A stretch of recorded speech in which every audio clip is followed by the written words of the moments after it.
My first memory of the first time I met you, your dad was the tour manager, and he was just this really cool guy with a really long ponytail at the back of his head, but he was bald. Bald on Otherwise, top, yeah.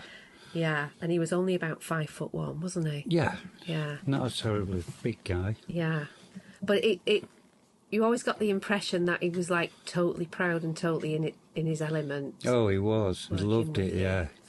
He loved... he did something with my speakers and my Ampeg cabs. He took the speakers out that it came with and put JBLs in there. So it sounded phenomenal. He was always doing little things like that to make us sound better. Yeah. Yeah, he was a very proud man. Yeah. Yeah. Are you gonna cry?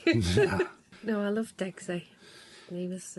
Yes, cool. Very small but very, very strong, like Mighty Mouse.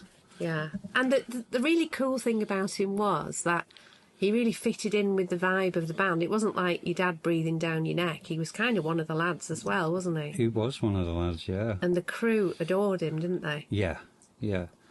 Gaz Whelan says that he grew up with my dad more than he did with his dad. Right. He was around at a critical age. Right. So he was on the road with him. Yeah, so Gaz sees him as a father figure as well. Yeah.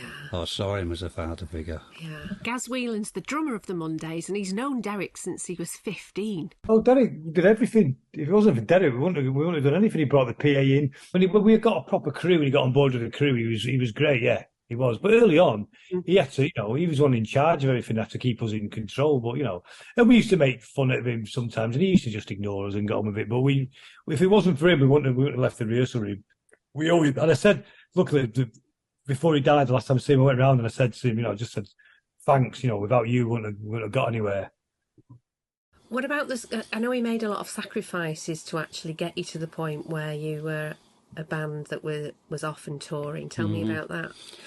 Oh, my poor mum, she never got a built-in wardrobes. Oh. All the money went on equipment for the band. I always wanted fitted wardrobes. And every time we'd save the money up for fitted wardrobes, Derek would buy some other equipment for them. And I had to wait till 4 years ago when I moved here to get me fitted wardrobes, and they were already in the bungalow. But I got them eventually, but then fitted wardrobes have gone out of fashion, haven't they? What, so everything he earned he put into the band for you and Sean? Yeah, he bought a PA system so we could rehearse properly. He bought me a bass for my 21st birthday. It was either, do you want a party or do you want a bass guitar? And it was like, oh, bass guitar, definitely. And he's... him and Phil Sachs, who was the Mondays' first proper manager, they used to pay for our rehearsal rooms. Wow. Yeah, every week, 1 week my dad would pay, next week Phil would pay, which was great because we moved from rehearsing in a school in Swinton into a proper rehearsal room, where we could go and hang out all day. What kind of music were you into at the time when you were about to form the Mondays? What were you listening to? Oh, I suppose the current stuff was back to the Bunnymen. Echo and the Bunnymen, New Order. I really liked Orange Juice. Remember them? Yeah, loved Orange Juice. Loved all that postcard record label stuff. I had a nice big collection of postcard records. I remember you telling me a story about seeing David Bowie on Top of the Pops. Oh, yeah. Do you know, I've read recently, I know about 5 other people that saw that clip at Top of the Pops when I was 8 years old. Tell me about it. And it changed their life. One of them was Will Sargent from the Bunnymen.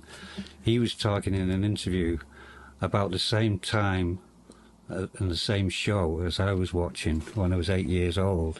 I always had Top of the Pops on Thursdays. So it must have been a Thursday night, 8 years old, and David Bowie comes on doing Starman with a big blue acoustic guitar. I'd never seen a blue guitar before in my life. And he looked like he'd stepped out of another world. And it was like, my life changed at that moment.